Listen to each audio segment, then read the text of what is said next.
those who are watching the recording. The call will start in about 40 seconds.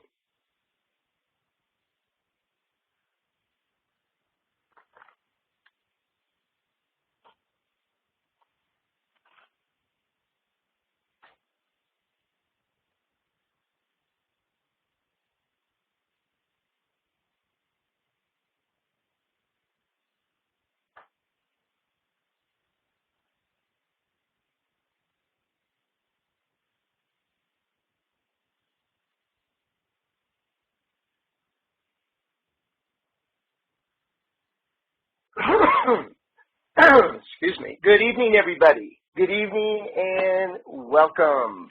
Welcome to the Stages of Love monthly conference call. It's an honor and a privilege to be with you. For those of you who don't know me, my name is Thomas Kuster, and I'm the founder of the Stages of Love. And why the Stages of Love? Well, first of all, I believe in true love.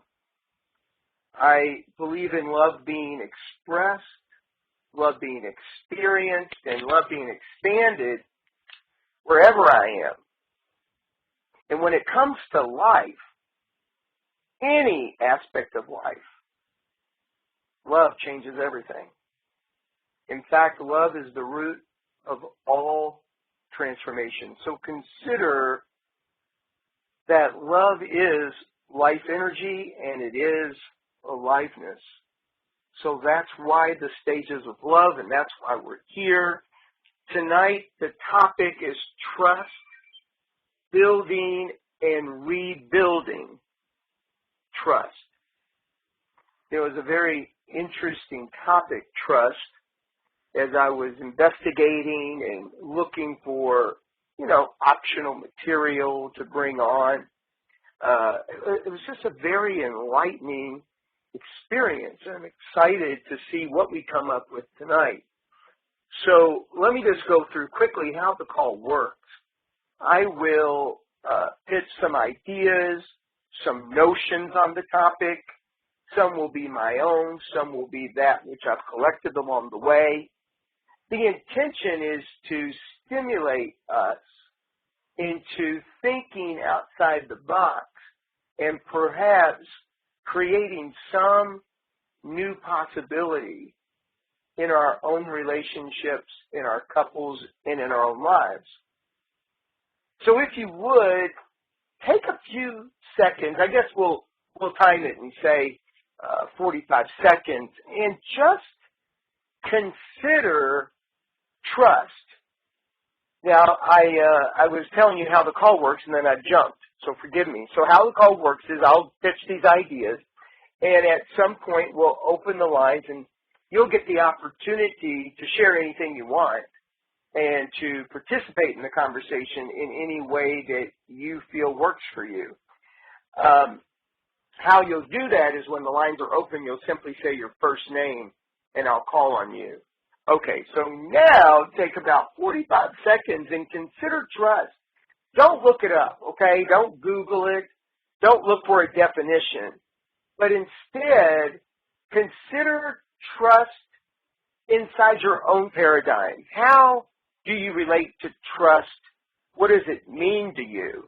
And if you would just take this 1 minute to consider it, I'm going to open the line, and we're going to start the call just by getting ideas from you who are out there, what you think about trust.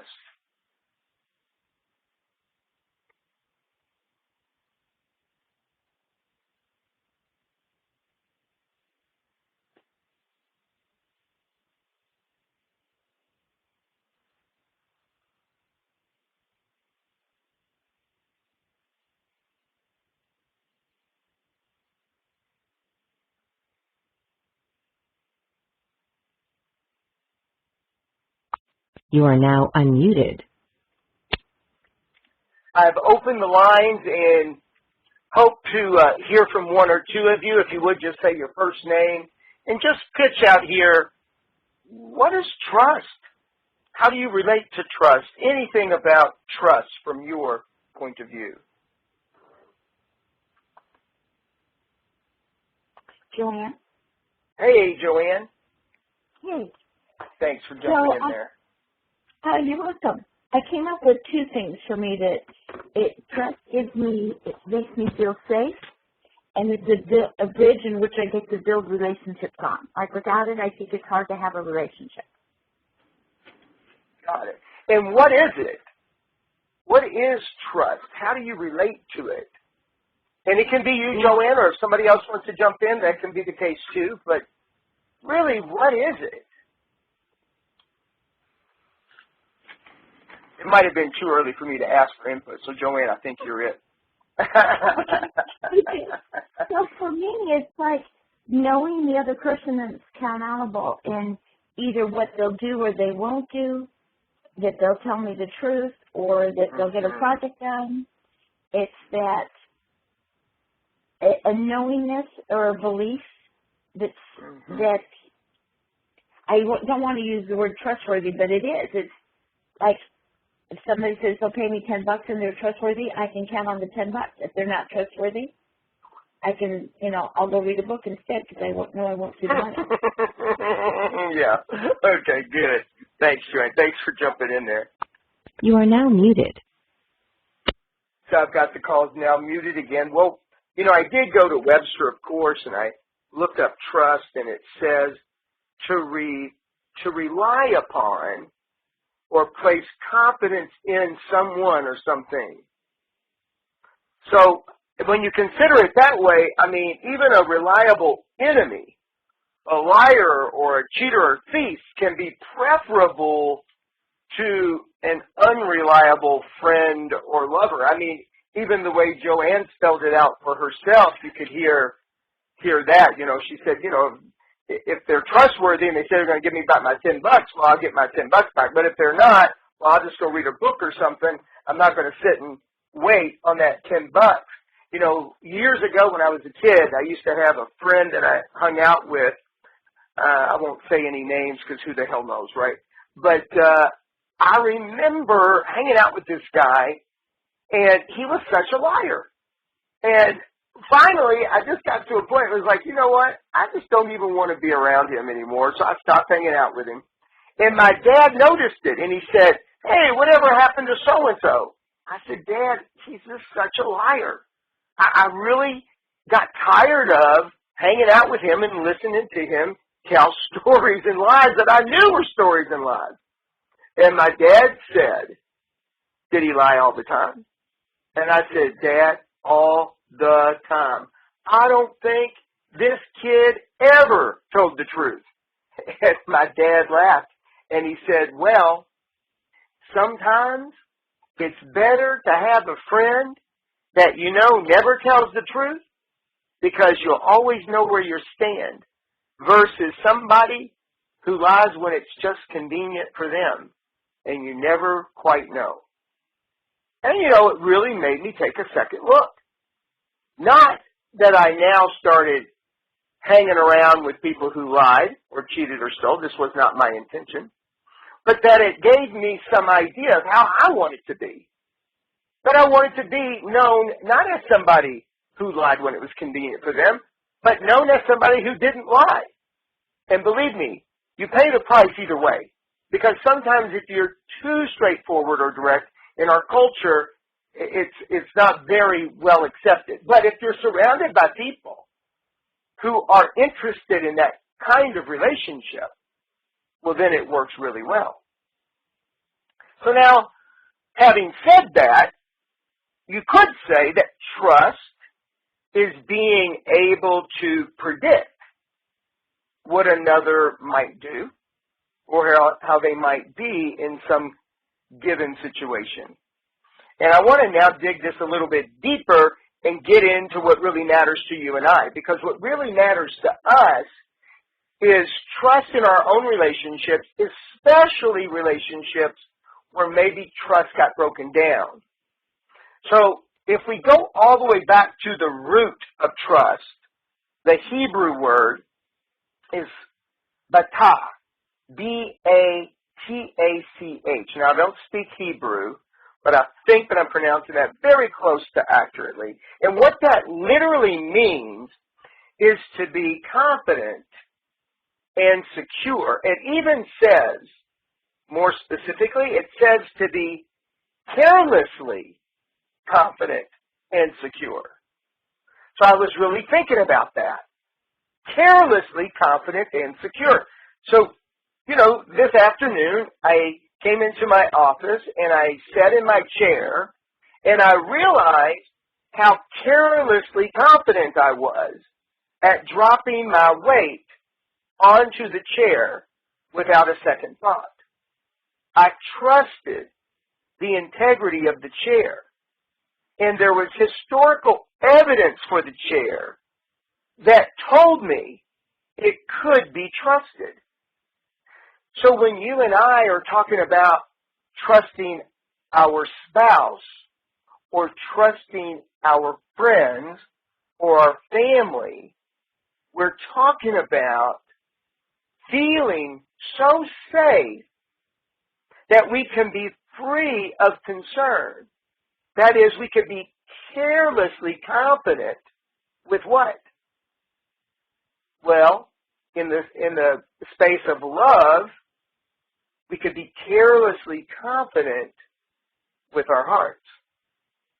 And yet, how many of you have had broken hearts related to broken trust? Exactly. And then how do we reconcile such a break? Well, let's just look from a couple different angles.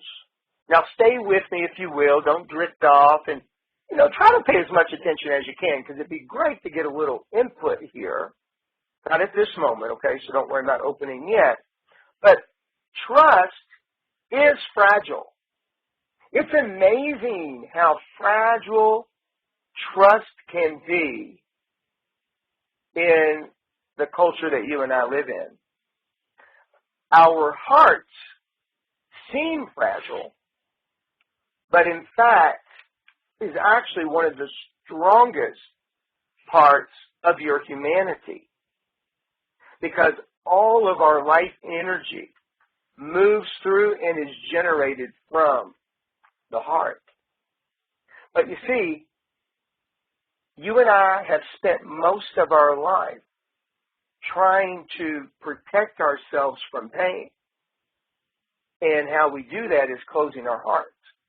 And I think chances are, for most people that I've interacted with regarding the heart, mostly we don't know what it feels like to have the heart open, or even closed for that matter, because it's been closed for so long that it opens momentarily, but as soon as we sense the fear or possibility of pain, then we shut it down and don't even realize that we've done it. And it is from operating with an almost closed heart that is at the source of its fragileness, or at least its seeming so fragile. So here's what I want to say about trust. First of all, if you want trust, then you must be willing to be open-hearted.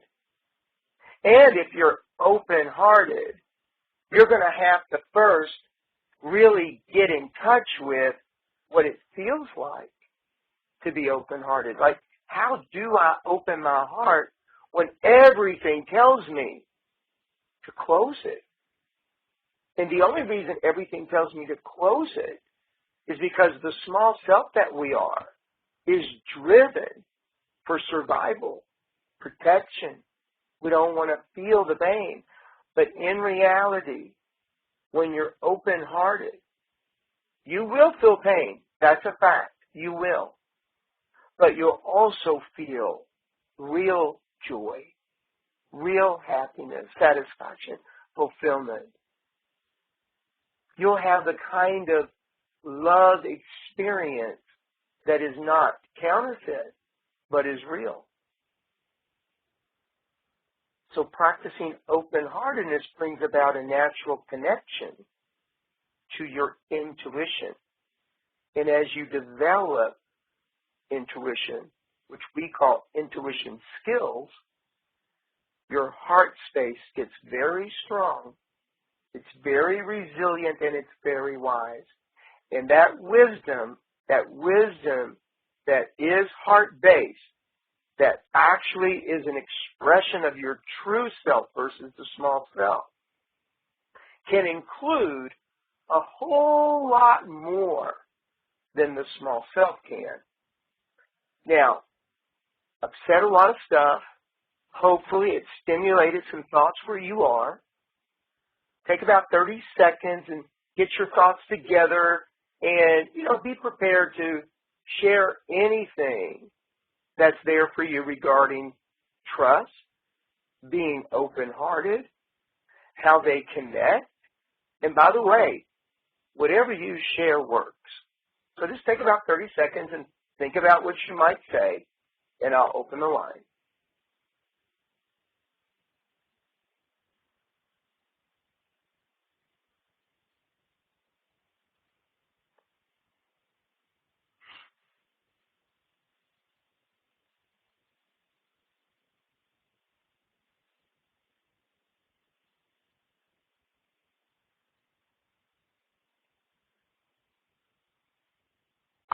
You are now unmuted.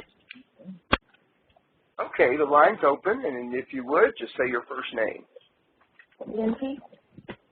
Hey, Lindsay. Good afternoon. Hey, how are you? Wonderful. I hope you're good. I am, thank you. Thanks. What was there for me was it comes back to trusting myself to do what is necessary when the trust with someone else is broken.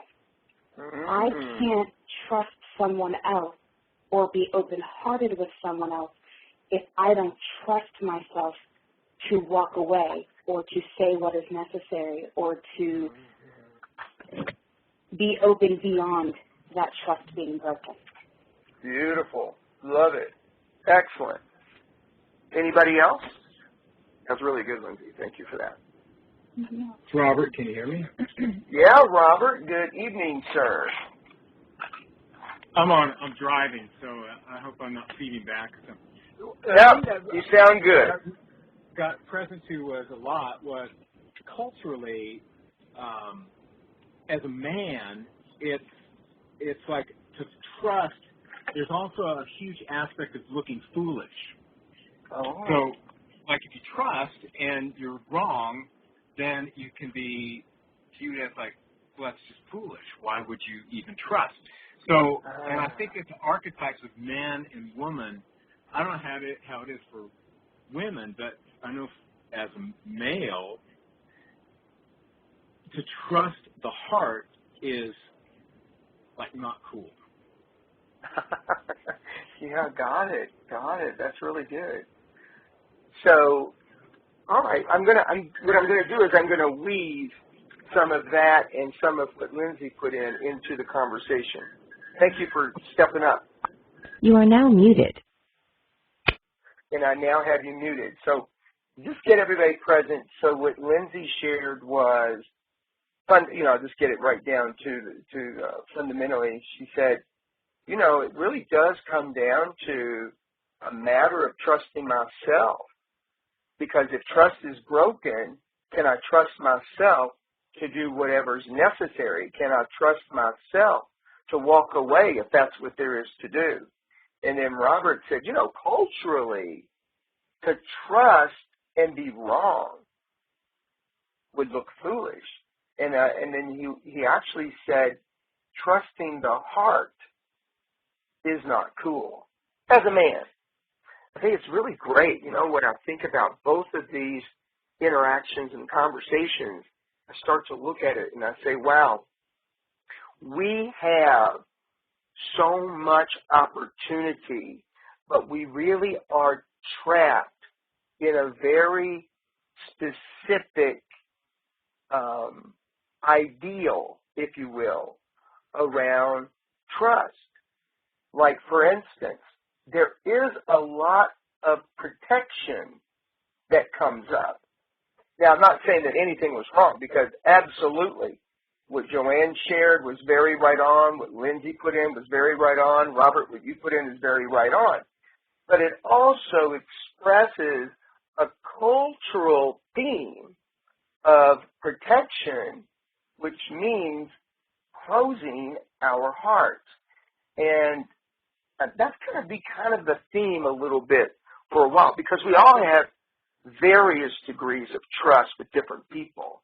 You know, some people you trust a lot and you know you can, and some people you trust just enough.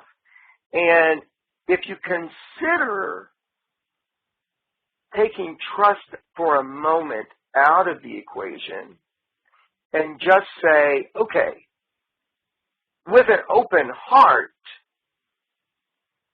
that changes your whole outlook on life, including trust. Because open-hearted, like this moment, for some of you, if not all of you, has a risk involved. And I'm making a note here, so give me a second. It has a risk involved, but my interest right now is to minimize that risk with you. In fact, it's not even to minimize the risk.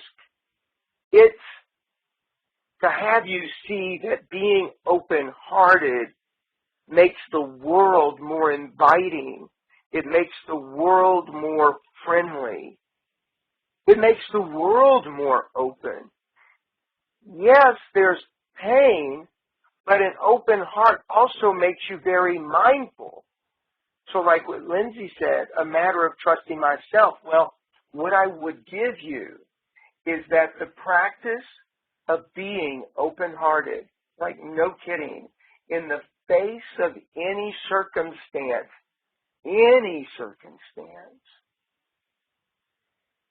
that has you more true self-oriented, more mindful.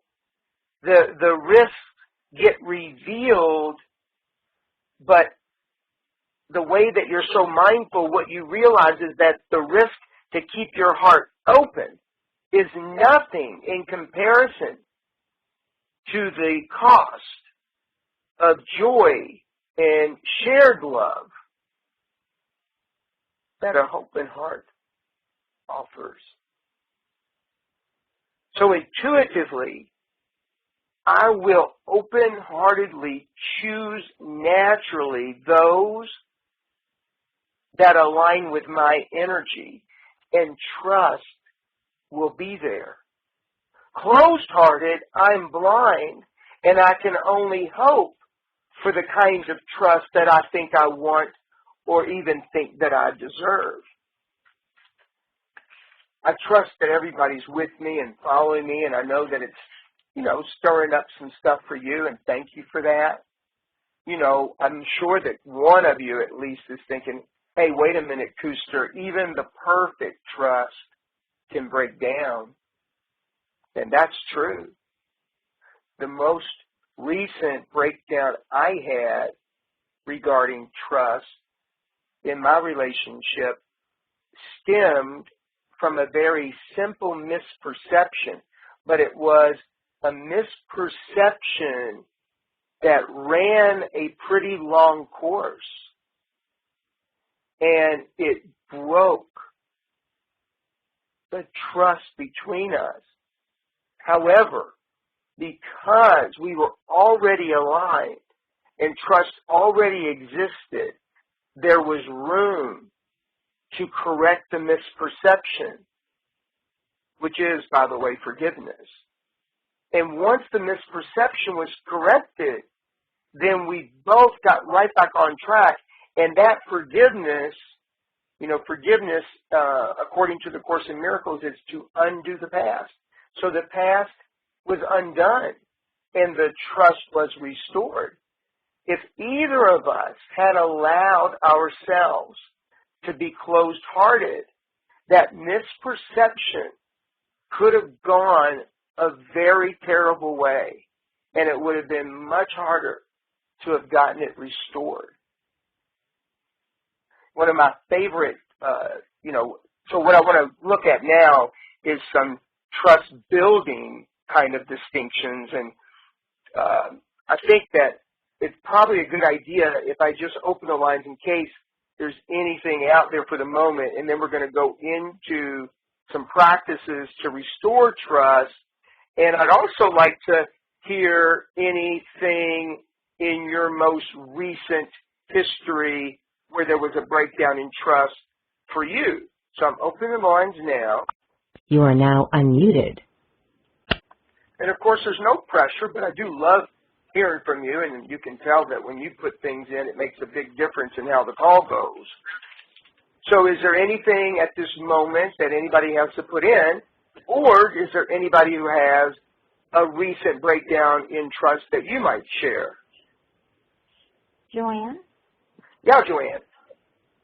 So earlier you shared a point that really hit home. It seems like, from what you said, that if I'm always open-hearted, I'll develop a strength to bounce back when I'm hurt. Yes. Like there'll be a less need to protect myself, which was like an opening for me. And I noticed that there are some people in my life that the trust is so strong that it takes nothing to clean it up. It's very quick and easy. Mm-hmm. Like it has to just be a misperception, or they didn't understand the communication, or I didn't understand. And it's very quick and easy to get back to trust being there. Yes. Yeah, the whole thing about being open-hearted, and it starts to develop your intuition skills. You could consider it like this. Like underneath it all, all of us, are superheroes. And we're acting like Clark Kent. And the open-heartedness has us develop that part of ourselves that for most of us is underdeveloped. And it's underdeveloped because we learned early on by the people around us how to be closed-hearted for protection. And that protection, you all, is an illusion. It's an absolute illusion. Now, if there's nobody else, I'm going to move on into some practices. Is there anybody else? I have a question, Cara. Sure, Cara. I want to. Are you saying that if you're open-hearted, then you will sort of automatically attract to you the types of interactions that are leaving you feeling the way that Joanne described: trust, loved, yes, safe, dependable? And so then, therefore, being open-hearted is actually the protection? Or am I having trouble getting myself away from the feeling, the link between trust and protection? Okay. So, first of all, there is an illusion that closing our heart is protection. Okay, so that's an illusion. Opening your heart is not protection either. So let's be clear, everyone. There is no guarantees, and there is no actual protection as such. There is just the illusion of protection. You with me so far, Cara? Yep. Okay. But the practice of being open-hearted has who you really are get developed and expressed. And that part of you, Cara, can actually include anything. See, a little pain doesn't mean much. It's kind of like this, you know, if you're wimpy and you go to the gym and you work out too hard, you know, you're going to be in a lot of pain the next day, and you'll probably convince yourself, I better never do that again. But if you're well built and you go in and you work it out, you don't feel anything. Or it might be just a little bit of pain, but that pain feels good to you. Why? Because to you, that pain means growth. So your interpretation includes it and builds it in. Is this communicating? Mm-hmm. So the practice of being open-hearted in the beginning is you might be afraid or apprehensive, or you might open it and get hurt and shut it down real quick and see, and you'll be able to say, see, I knew this was a bad idea. But the truth is, as long as you keep it open and keep it open, before you know it, you transform.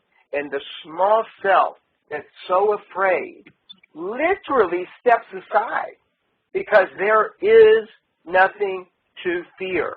There is nothing to fear. Now, the second part of what you said. So if I'm open-hearted, are you saying that I will attract the kind of energy that will include that kind of trust that Joanne pointed to? And my answer is yes. Now, if you've been closed-hearted for the last 25 years, and now you're practicing being open-hearted, well, it's going to take you a bit because you're still learning. Number one, what does it feel like to have my heart open? What does it feel like when I close it? You're going to start to distinguish different types of energy that you've never distinguished before. But within a short period of time, that true self that you are, that strong superhero that exists over there in you, and by the way, who has been there your entire life, will start to run the show in a way that you've never experienced before. Does that answer your question? Yep, thank you. Does it bring up more questions, or are you good for now? I think I'm good for now, but I'm adjusting to a new way of thinking about it. Okay, good. And then you jump in anytime you want, okay? Thank you. Yeah, thank you. All right, I'm going to mute. You are now muted. So I'm going to talk just a little bit about some practices to restore trust, and I'm going to weave in and out of this conversation. So those of you who are used to me, you kind of know what that looks like, and then some of you who aren't so used to me, you don't know what that looks like. So I'm just going to let you know I'm going to weave in and out of it, but I promise to make the point nice and clear as we get towards the end of the call. One of my favorite trust-building distinctions was developed by Dr. John Gottman, who runs the Gottman Institute. John Gottman did a lot of, what do you call it? My mind is going blank, but so I'll describe it and you'll know exactly what I mean. He did testing of people, like he brought in couples and they measured for all different kinds of emotional results. And he really did it in a very scientific manner, which I thought was very cool. But this has nothing to do with that. I digress. The favorite trust-building distinction that he developed is called a sliding door moment. So what he says is trust, it seems like it's the big things, but really it's the small things. Like, he said that trust is built more in very small moments rather than the big dramatic ones. In any interaction, there's a possibility of connecting with your partner or turning away from your partner. Now, I'm going to add my distinction to this, and I'm going to say it this way. In any interaction, there's a possibility of opening my heart with my spouse or closing my heart with them. You see, I had an incident this morning where I made a sarcastic remark to my spouse. Now, it was the truth for me at the time, but saying it was unnecessary. But I said it, and then I went about my business. Now, I know everybody on this call has had those moments where you knew, the moment it came out of your mouth, you knew. What was I thinking? That was so unnecessary. Even though it was true for me in the moment, it could have disappeared quickly, but oh, hell no. Had to say something, right? And then you go on about your business, and either you ignore it and hope it goes away, or it bothers you for a while. Well, fortunate for me, we crossed paths a few minutes later and touched. And immediately I made eye contact and I apologized for what I refer to as verbal abuse. Like, you didn't need to hear that. It wasn't important. It was unnecessary. And I really would love to take it back. Now, in our relationship, we allow take-backs because both of us are committed to the same thing. Neither of us are committed to being right. We're both committed to having an extraordinary life together. And because of that, that one moment, that sliding door moment, now keep in mind, there was the sliding door moment when I opened my mouth with sarcasm, but then there was the sliding door moment where we restored the trust. Now, in my couples coaching, what I say is that there are trust busters and trust builders. And what I teach as a standard is when you trust bust, it takes about 10 builders to make up for it. So now I'm going to talk out of a different side of my mouth. And what I'm now going to say is that is a fact unless who you've been as a practice is open-hearted and who you are as a couple is love first. Our love first. See, we don't pretend that everything else matters more. If everything else mattered more, then why did we put so much into finding each other to begin with and building something? Think about that. How many hours, how much time have you spent wondering about the right one, trying to get to the right one, finally creating the right one, and then pretending it's not the most important thing in your life? Love changes everything. So we are, and the couples I work with are, love first. Our love first. And if you're that, then you're going to be very quick about getting things out of the space that you know are damaging. Doesn't make you perfect. See, I opened my mouth and I knew when I opened it that it didn't matter enough to open it. And I did. And sometimes we're all going to do that.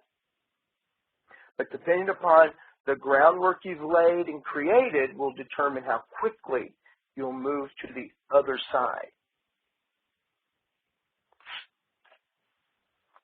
So make a note of a sliding door, make a note of sliding door moments. It's one of the most incredible opportunities that you'll have in your life in a relationship.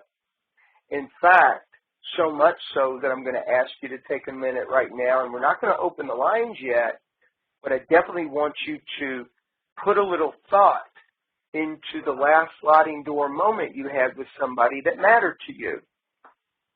And it doesn't necessarily have to be your significant other, spouse, or lover.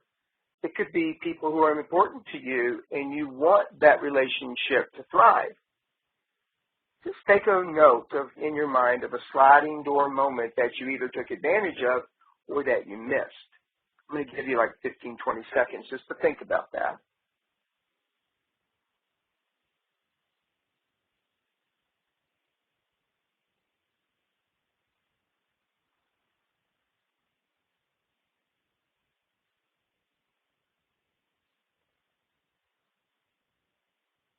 And you might also take a look at what are a few trust busters that you can see that you were at the source of recently.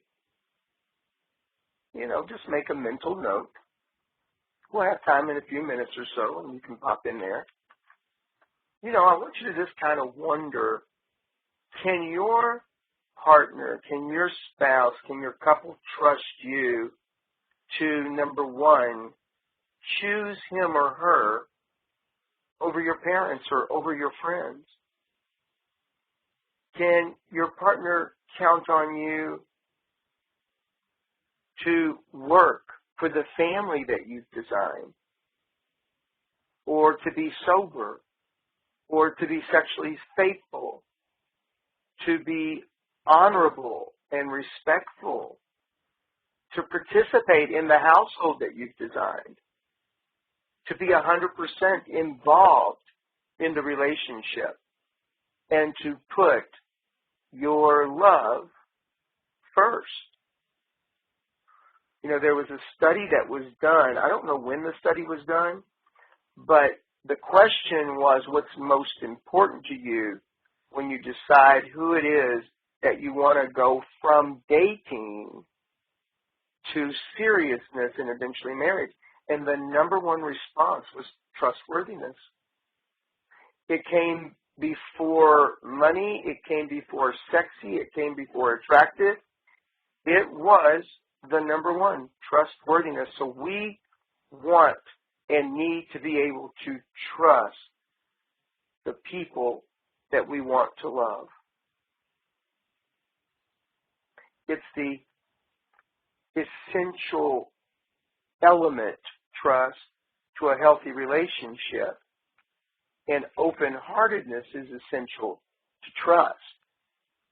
So there are three trust-building or rebuilding opportunities that I would give you. There are three. They're very short. The first one, sliding door moments. The second one is being transparent. That is, nothing hidden. Expressing whatever's there.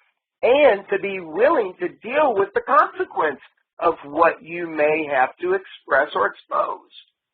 And the third is being consistent. A sliding door moment that I had, it was last weekend, and it was one that was a trust builder. So I wanted to give you a trust builder also. So we had family here from out of town, and I had work to do. So I work on Saturdays. I generally take Sundays off, but Saturdays I do work. And so they were here for the weekend, and it was Saturday, and then they were talking about going for a neighborhood walk. We live in a beautiful area, and a walk here is really awesome. And, you know, of course, they asked me if I wanted to go. And I'm looking dead at my spouse, and I said, I cannot. I have so much work to do. Okay, we'll go without you, but if you change your mind, just let us know. So I came down to my office, and I sat in my chair, and I was about to work. And now, listen, when I said I had a lot of work to do, I was not kidding. Like, I was buried deep in stuff that needed to get done. But I looked around, and on my notes, in my preparation for tonight's call, and I was also writing some stuff for the next workshop series that I'll be doing, Love First was right there, and I had written it. And I said, wow, this is an opportunity to put love first. Yes, I have all these things to do, but I wouldn't be doing all these things if it wasn't my commitment to love first. So I immediately went back upstairs, got prepared, and went for an amazing walk, which got us connected, had love more present, and when I came back, I didn't get all the work done. I'm not going to pretend. But the work I did do had a whole lot more joy and color to it than it would have. So that was a sliding door moment that worked to the degree of trust builder. So I'm opening the line and allow you guys to share anything you want. You are now unmuted. Okay, you're unmuted. Just say your first name. This is Robert. Yes, sir, Robert. You know, it's so great your story, because I had the same thing with last weekend. I had Saturday, you know, similar. Saturday's like a huge work day for my work. Yeah. Trying to get all this stuff done. And my daughter called me and he said, hey, we're going to go to the station festival. And I was like, oh, shit. And I can't. Then I was like driving home to do work, and I thought, really? So your daughters called you to go hang out with them. The most two important people in the world to me. And I was to make this. And so I just said, like, really, Robert, really? And I called them back and said, of course, I'm in. Let's go. You know, and it was great because it didn't take all day. It was just a couple of hours. But, yeah. I mean, just to say, to build that trust with him, like, yeah, I want to be with you. I want to spend time with you. Right. And, yeah, Beautiful. And we had a great time. It was great. No, Robert, you shared that with me. Thank you for sharing it on the call. I think it's brilliant. Yeah, thanks, man. Yeah, thanks. Somebody else? Okay. All right. Well, with that in mind, we're going to start wrapping up the call. I want to say a couple of things. Please mark in your calendar. Next month's call will be October 16th, 6 p.m. Invite anybody you want to be on the call. It's a free call, you know that. Easy to get on, no commitment. And the title for next month's call is Putting Love First. Also, if you would mark your calendars for Thursday, September 29th, we'll be doing the Miracle of Creativity at the DoubleTree Hotel in Sacramento, California.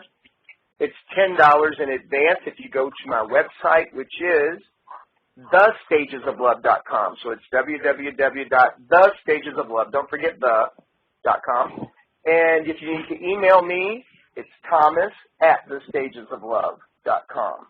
So that's Thursday night, September 29th. We start at 7 p.m. and go until 10 p.m.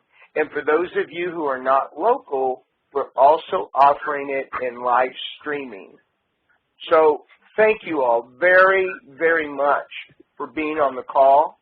Thank those of you who shared and stepped up that made the call more rich. I appreciate you, honor you, respect you. I look forward to being with you in any way that we're able. Have an extraordinary night. Bye-bye. Okay.